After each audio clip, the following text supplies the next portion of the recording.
Aku baru pulang aja mas, jadi tolong jangan memancing keributan. Aku capek. Ucap Hana yang berjalan melewati pria tersebut. Apa kamu bilang? Bagus ya, kamu sudah berani melawan saya, sautnya sambil mencekal tangan Hana. Mas, lepasin, ini sakit, ucap Hana yang mencoba melepaskannya. Tapi sayangnya tidak dihiraukan sama sekali. Kamu suka berani melawan suami kamu sendiri? Apa anak kamu memiliki penghasilan yang lebih besar dan itu membuat kamu seperti ini? Bentaknya hingga semakin mengencangkan tangannya. Hal itu membuat Hana meringis kesakitan. Enggak mas, Hana tidak punya pemikiran seperti itu, ucap Hana. Alah, gak usah bohong kamu. Kamu itu harusnya bersyukur karena ada laki-laki yang mau menikahi kamu, yang sudah jelas tidak akan bisa memiliki keturunan. Jadi jangan banyak tingkah kamu, sarkasnya dengan ekspresinya yang menyebalkan. Dek, sakit. Itu yang Hana rasakan saat ini. Dia hanya diam, bahkan di saat suaminya pergi pun dia tidak menghiraukannya sama sekali. Hingga suara motor pun semakin jauh bertepatan dengan air matanya yang kini mulai terjatuh. Dengan segera Hana masuk ke dalam sebuah rumah kecil. Lalu dia pun menguncinya hingga kini tubuhnya luruh ke bawah. Air matanya saat ini sudah mulai turun dengan derasnya, bahkan sudah membasahi pipi. Mas, kenapa kamu tega berbicara seperti ini? Apa sebegitu rendahnya aku di mata kamu, mas? Jika aku boleh memilih, mungkin aku tidak mau ada di posisi seperti ini. Aku juga mau seperti wanita lainnya yang menggendong anak mereka untuk keluar rumah, bercanda, dan melakukan hal lainnya. Kenapa kamu jadi seperti ini? Bukannya di saat kamu tahu akan hal itu, kamu sendiri bilang tidak akan meninggalkan aku, tapi tidak dengan berbicara menyakiti perasaan aku, mas, ucap Hana di sela tangisnya hingga dia pun sesekali memukul perlahan dadanya yang terasa sesak. Cukup lama Hana meratapi nasibnya, hingga kini dia pun mengusap air matanya dengan kasar. Jika itu yang kamu mau, jangan salahkan aku. Jika suatu saat nanti aku juga akan bersikap demikian, ucap Hana yang saat ini bangkit dari lantai. Astaga, lupa martabaknya, gumam Hana yang melihat kantung kresek yang berada di hadapannya. Lalu dia pun mengambilnya dan menaruhnya di meja makan. Hana memilih untuk berganti pakaian, hingga dia menyadari hal lainnya. Ini punya Rama juga kan, gumamnya di saat mendapati sebuah jaket yang berada di tubuhnya. Lalu dia pun melepaskannya dan mencium harum jaket tersebut. Wanginya kenapa dia banget sih, ucap Hana. Hingga kini pikirannya pun tertuju pada Rama. Tadi Rama sadar enggak ya ngajak gue pacaran? Apa dia cuma main-main doang?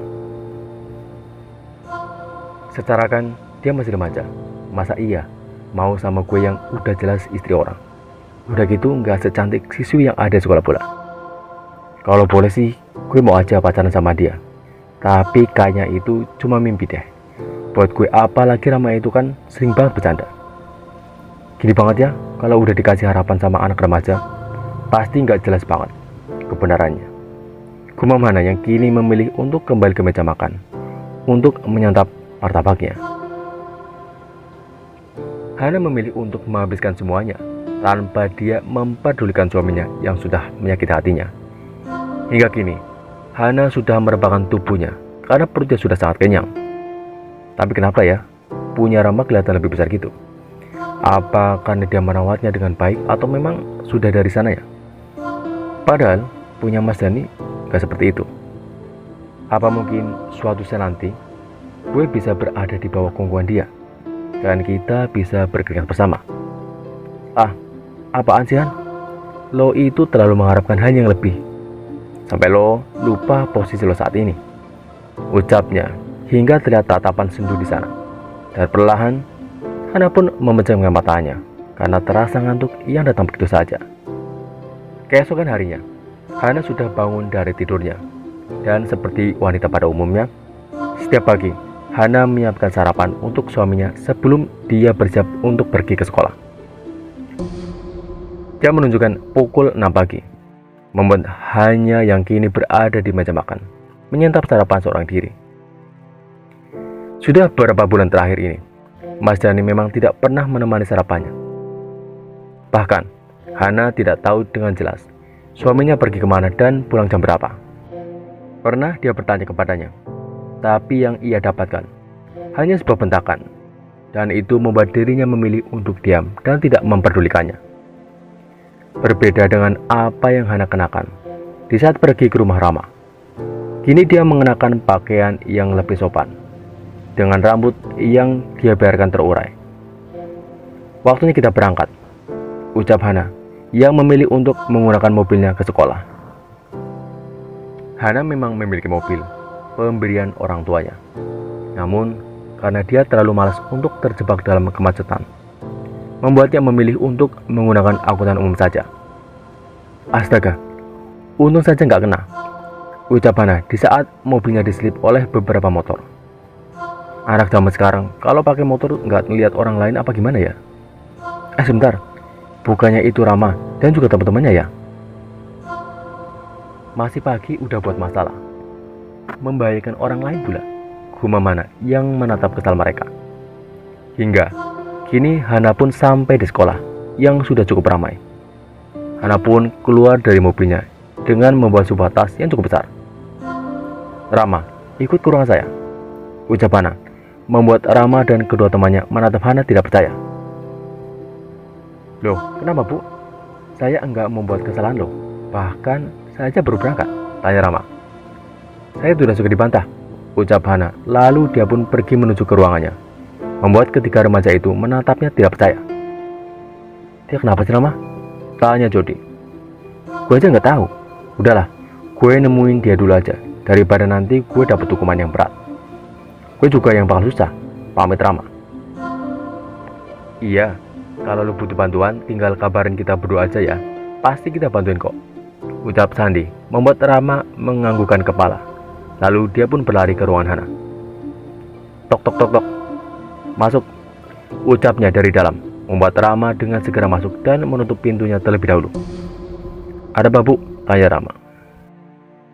Duduk, ucap Hana, membuat Rama duduk terlebih dahulu. Hal itu membuat keduanya saling berhadapan satu sama lain. Apa kamu tidak mengetahui kesalahan apa yang sudah kamu lakukan pagi ini? Tanya Hana. Sebentar bu, menurut saya tidak ada sama sekali, bahkan sedari tadi saya sudah mencoba untuk mengingat semua kejadian, tapi tidak ada kesalahan yang saya perbuat, jawab Rama. Hal seperti ini saja kamu tidak tahu sama sekali, tapi dengan lantangnya semalam kamu meminta saya untuk jadi kekasih kamu. Apa itu hanya sebuah candaan saja? Ucap Hana dengan tatapan sinisnya, hingga kini dia melipat kedua tangannya di dada. Apaan sih bu? Hubungan pagi ini sama semalam? Sumpah deh bu, kalau misalnya mau bawa saya ke sini, langsung aja ke intinya. Jangan buat saya nebak gini kan? Saya juga jadi penasaran, ucap Rama yang terlihat sudah lelah. Tadi kamu kan yang bawa motor warna hitam itu? Tanya Hana. Iya bu, memangnya kenapa? Apa ibu mau saya bonceng? Tanya Rama. Apa setiap kali kamu memakai motor selalu membahayakan orang lain? Sedih aja. Kalau kamu sedang membawa kendaraan, bisa kan mementingkan keselamatan terlebih dahulu, bukan mementingkan gaya yang tidak seberapa itu, ucap Hana. Bentar bu, jangan bilang kalau tadi motor saya melewati mobil ibu, tanya Rama. Astaga bu, maaf, saya tidak sengaja melakukan hal itu. Lagi pula, saya tidak tahu jika itu mobil ibu, ucap Rama. Tumben sekali kamu mau meminta maaf seperti ini. Biasanya kamu juga tidak memperdulikan apa yang saya ucapkan, ucap Hana, membuat Rama terdiam. Iya sih, baru juga apa yang diucapkan. Tapi kan dulu gue bersikap seperti itu karena gue suka sama dia. Tapi kenapa hari ini gue gini ya? Kapan? Gue pakai panggilan segala. Aduh Rama, lu kenapa sih pakai gini segala? Yang ada Buana malah makin menjadi buat kasih hukuman, gerutu Rama di dalam hatinya. Jika kamu ingin melamun, sebaiknya tidak di ruangan saya, karena ruangan ini bukan tempat untuk bersantai, tegur Hana. Teguran Hana membuat Rama tersadar dari lamunannya. Intinya gini ya bu, saya minta maaf untuk kejadian tadi dan saya juga harap ibu mau memaafkan saya. pastinya tidak memberikan saya hukuman. Apalagi yang saya lakukan itu bukan di area sekolah, ucap Rama yang masih berusaha untuk membujuk Hana. Jika saya tidak memberikan kamu hukuman, apa kamu bisa berjanji kepada saya untuk tidak melakukan hal yang sama lagi? Tanya Hana, membuat Rama kembali terdiam sejenak. Dan hal itu membuat Hana menatapnya sinis. Seperti ini saja kamu harus berpikir. Memang apa yang kamu ucapkan itu semuanya penuh dengan kebohongan, ucap Hana, membuat Rama kini menatapnya tidak terima. Dari mana saya bohong sih, Bu? Saya udah janji loh sama ibu. Terus terang, soal semalam saya juga serius, tapi ibu malah bilang saya bercanda mulu, ucap Rama. Tinggal kita lihat saja ke depan. Apa kamu bisa memberikan bukti atau tidak sama sekali, ucap Hana. Rama pun menganggukkan kepalanya hingga kini tatapannya jatuh ke tangan Hana yang terlihat lebam. Tanya kenapa?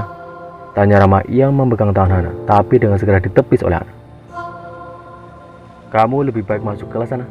Saat ini bel akan berbunyi, usir Hana, membuat Rama menatapnya tidak percaya. Lalu dia pun bangkit dari tempat duduknya dan pergi dari ruang tersebut. Tidak lama, Rama pun kembali mengetuk pintu. Hal itu membuat Hana terkejut. Kamu ngapain? Tanya Hana. Tanpa menjawab pertanyaan kini, Rama mendorong Hana untuk duduk di tempatnya tadi. Lalu, Rama pun jongkok di hadapannya dan mengompres tangan Hana. Dia terlihat sangat sabar. Bahkan beberapa kali Rama meniupinya hingga tidak terasa. Mereka sudah berada di posisi seperti ini dengan cukup lama. Kenapa di saat seperti ini dia terlihat dewasa? Dan dari ekspresinya juga, Rama terlihat sangat khawatir dengan apa yang gue rasakan saat ini. Apa dia tulus melakukan hal ini semua? Apa gue harus tanyakan ke dia soal ini? Tapi kalau gitu, yang ada nanti dia malah tersinggung dan pastinya bakal marah juga ke gue. Ya udah, biarin aja. Dia melakukan hal apa yang penting, gak di luar batas aja. Udah untung buat gua, batin Hana. Lain kali kalau sakit itu bilang, bukannya malah mengusir segala. Gerutu Rama membuat Hana tersadar dari lamunannya. Lagi pula untuk apa aja bilang ke kamu? Saya juga bisa mengobatinya sendiri, ucap Hana membuat Rama menatapnya. Lalu dia pun kini berdiri dan mencurangkan tubuhnya, membuat Hana memundurkan tubuhnya agar tidak terlalu dekat. Tapi tadi ibu nggak ngobatin lebamnya sama sekali kan? Jadi dari mana ibu bisa mengobatinya sendiri? Tanya Rama yang menekan di akhir kalimatnya. Kenapa kamu marah sama saya? Tanya Hana. Saya nggak marah sama ibu, cuma kesal aja. Udah tahu lagi sakit, bukannya diobatin malah biarkan sampai segitu lebamnya, jawab Rama. Udah gede bukannya bisa jaga diri malah gini, ucap Rama. Kenapa dia sangat mengemaskan gini sih? Gue kemana aja selama ini coba? Padahal dia selalu gue panggil ke ruangan karena kesalahannya, tapi baru sadar kalau dia semenarik ini, batin Hana hingga tanpa sadar. Dia pun tersenyum, sedangkan Rama yang melihatnya hanya menekan sebelah alisnya. Ini orang kenapa deh? Apa dia lagi mikir sesuatu? Tapi kenapa dia sampai senyum gak jelas gini? Batin Rama. Gue isengin aja kali ya, lumayan. Mumpung dia lagi diem doang. Lanjut Rama dengan santainya dia meniup wajah Hana, sehingga membuat wanita tersebut terkejut dan menatap kesal Hana. Rama, kamu ngapain sih? Tanya dengan ekspresi kesal. Ya ibu lagi ngapain senyum sendiri? Ya udah, daripada saya diam juga mendingan isengin ibu aja, jawab Rama. Pikir kamu, ucap Hana yang mendorong tubuh Rama. Tetapi tangannya berada di dada Rama, membuat Rama menatap ke arah tangan Hana, lalu beralih menatap wajahnya. Kayaknya ibu suka banget ya ke dada saya, dan kali keduanya ibu melakukannya, ucap Rama dengan ekspresi tenggilnya, membuat Hana menarik tangannya kembali. Saya tidak sengaja melakukan itu, ucap Hana. Padahal kalau sengaja juga nggak masalah sih bu. Saya juga biasa aja sih, saut Rama. Hal itu membuat Hana kini menatapnya. Apaan sih kamu? Minggir sana Ram, saya mau keluar, usir Hana. Rama tidak berkutik sama sekali. Rama sana, jangan terlalu dekat, lanjut Hana. Kenapa sih nggak mau dekat sama gue? Perasaan gue juga nggak jelek, tapi kenapa lo nggak mau gini coba? Tanya Rama. Hingga kini Rama dengan santainya mengangkat dagu Hana, membuat Hana terlihat terkejut dengan tindakan apa yang dilakukan oleh Rama. Dia mau ngapain? Tanya Hana pada dirinya sendiri.